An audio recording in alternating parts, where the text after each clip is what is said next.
اللہ اللہ اللہ اللہ اللہ اللہ اللہ اشرح لی صدری ویسر لی امری واحلل عقدۃ من لسانی یفقہوا قولی اعوذ باللہ من الشیطان الرجیم بسم اللہ الرحمن الرحیم۔ مینا میں 2 یا 3 دن کا قیام اور ذکر اللہ کی تاکید۔ 8ویں آیت جو اس جگہ احکام حج کی آخری آیت ہے، اس میں حجاج کو ذکر اللہ کی طرف متوجہ کر کے ان کے مقصد حج کی تکمیل اور آئندہ زندگی کو درست رکھنے کی ہدایت اس طرح فرمائی گئی ہے۔ وَاذْكُرُوا اللَّهَ فِي أَيَّامٍ مَّعْدُودَاتٍ، یعنی اللہ کو یاد کرو گنتی کے چند دنوں میں۔ ان چند دنوں سے مراد ایام تشریق ہیں جن میں ہر نماز کے بعد تکبیر کہنا واجب ہے۔ آگے ایک مسئلہ کی وضاحت کی گئی ہے کہ مینا میں قیام اور جمرات پر کنکریاں مارنا کب تک ضروری ہے۔ اس میں اہل جاہلیت کا اختلاف رہا کرتا تھا۔ بعض لوگ 13ویں تاریخ ذی الحجہ تک مینا میں قیام اور جمرات پر رمی کرنے کو ضروری سمجھتے تھے۔ اس سے پہلی 12ویں کو واپس آ جانے کو ناجائز اور ایسا کرنے والوں کو گناہگار کہا کرتے تھے۔ اسی طرح دوسرے لوگ 12ویں تاریخ کو چلے آنا ضروری سمجھتے اور 13ویں تک ٹھہرنے کو گناہ جانتے تھے۔ اس آیت میں ان دونوں کی اصلاح اس طرح کی گئی کہ فَمَن تَعَجَّلَ فِي يَوْمَيْنِ فَلَا إِثْمَ عَلَيْهِ وَمَن تَأَخَّرَ فَلَا إِثْمَ عَلَيْهِ، یعنی جو شخص عید کے بعد صرف 2 دن مینا میں قیام کر کے واپس آ جائے اس پر بھی کوئی گناہ نہیں، اور جو تیسرے دن تک مؤخر کرے اس پر بھی کوئی گناہ نہیں۔ یہ دونوں فریق جو ایک دوسرے کو گناہگار کہتے ہیں غلو اور غلطی میں مبتلا ہیں۔ صحیح یہ ہے کہ حجاج کو دونوں صورتوں میں اختیار ہے کہ جس پر چاہیں عمل کریں۔ ہاں افضل و اولیٰ یہی ہے کہ تیسرے دن تک ٹھہریں۔ فقہا نے فرمایا ہے کہ جو شخص دوسرے دن غروب آفتاب سے پہلے مینا سے چلا آیا اس پر تیسرے دن کی رمی واجب نہیں، لیکن اگر آفتاب مینا میں غروب ہو گیا پھر تیسرے دن کی رمی کرنے سے پہلے وہاں سے واپس آ جانا جائز نہیں رہتا۔ البتہ تیسرے دن کی رمی میں یہ رعایت رکھی گئی ہے کہ وہ زوال آفتاب سے پہلے صبح کے بعد بھی ہو سکتی ہے۔ مینا سے واپسی کا اور اس میں حجاج کو اختیار دینے کا ذکر فرمانے کے بعد جو کچھ کہا گیا کہ دوسرے دن واپس آ جائے تو کچھ گناہ نہیں اور تیسرے دن واپس آ جائے تو کچھ گناہ نہیں، یہ سب اس شخص کے لیے ہے جو اللہ تعالیٰ سے ڈرنے والا اور اس کے احکام کی پابندی کرنے والا ہے، کیونکہ در حقیقت حج اسی کا ہے جیسا قرآن میں دوسری جگہ ارشاد ہے۔ انما یتقبل اللہ من المتقین، یعنی اللہ تعالیٰ عبادت انہی کی قبول کرتا ہے جو اللہ تعالیٰ سے ڈرنے والے اور اطاعت شہار بندے ہیں۔ اور جو شخص حج سے پہلے بھی گناہوں میں ملوث تھا اور حج کے اندر بھی بے پرواہی سے کام لیتا رہا، حج کے بعد بھی گناہوں سے پرہیز نہ کیا تو اس کو اس کا حج کوئی فائدہ نہ دے گا، اگرچہ اس کا حج فرض ادا ہو گیا، ترک حج کا مجرم نہیں رہا۔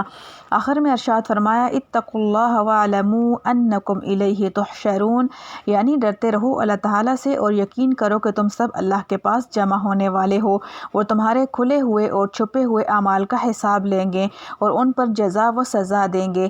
احکام حج جو اوپر کی آیات میں بیان کیے گئے ہیں، یہ جملہ در حقیقت ان سب کی روح ہے۔ اس کے معنی یہ ہیں کہ خاص ایام حج میں جب کہ اعمال حج میں مشغول ہوں اس وقت بھی اللہ تعالیٰ سے ڈرو، احکام حج میں کوئی کوتاہی نہ کرو اور بعد میں بھی اپنے حج پر مغرور نہ ہو، بلکہ اللہ تعالیٰ سے ڈرتے رہو اور گناہوں سے اجتناب کرو، کیونکہ وزن اعمال کے وقت انسان کے گناہ اس کے نیک اعمال کو کھا جائیں گے، نیک اعمال کا اثر اور وزن ظاہر نہ ہونے دیں گے۔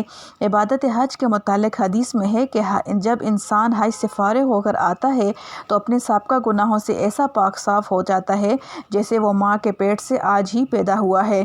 اس لیے خاص طور سے حجاج کو آئندہ کے لیے تقویٰ کی ہدایت کی گئی ہے کہ پچھلے گناہوں سے پاک ہو چکے ہو، آئندہ احتیاط رکھو تو دنیا و آخرت کی بھلائی تمہارے لیے ہے، ورنہ جو شخص حج کے بعد پھر گناہوں میں مبتلا ہو گیا تو پچھلے گناہوں کی معافی اس کو کوئی خاص کام نہ آئے گی، بلکہ علماء نے فرمایا ہے کہ حج مقبول کی علامت یہ ہے کہ اپنے حج سے اس طرح واپس آئے کہ اس کا دل دنیا کی محبت سے فارغ اور آخرت کی طرف راغب ہو۔ ایسے شخص کا حج مقبول اور گناہ معاف ہیں اور دعا اس کی مقبول ہے۔ دوران حج میں جگہ جگہ انسان اللہ تعالیٰ سے اطاعت و فرمانبرداری کا معاہدہ اس کی بیت کے سامنے کرتا ہے۔ اگر حج کرنے والا اس کا دھیان رکھیں تو اس معاہدہ کا پورا کرنے کا آئندہ اہتمام میسر آ سکتا ہے۔ ایک بزرگ فرماتے ہیں کہ میں حج سے واپس آیا تو اتفاقاً میرے دل میں ایک گناہ کا وسوسہ پیدا ہوا، مجھے غیب سے ایک آواز آئی کیا تو نے حج نہیں کیا؟ کیا تو نے حج نہیں کیا؟ یہ آواز میرے اس گناہ کے درمیان ایک دیوار بن گئی۔ اللہ تعالیٰ نے مجھے محفوظ فرما دیا۔ ایک ترکی بزرگ جو مولانا جامی رحمۃ اللہ علیہ کے مرید تھے، ان کا حال یہ تھا کہ ہمیشہ اپنے سر پر ایک نور کا مشاہدہ کیا کرتے تھے۔ وہ حج کو گئے اور فارغ ہو کر واپس آئے تو یہ کیفیت بجائے بڑھنے کے بالکل سلب ہو گئی۔ اپنے مرشد مولانا جامی رحمۃ اللہ علیہ سے اس کا تذکرہ کیا تو انہوں نے فرمایا کہ حج سے پہلے تمہارے اندر تواضع و انکسار تھا، اپنے آپ کو گناہگار سمجھ کر اللہ تعالیٰ کے سامنے الحا وزاری کرتے تھے۔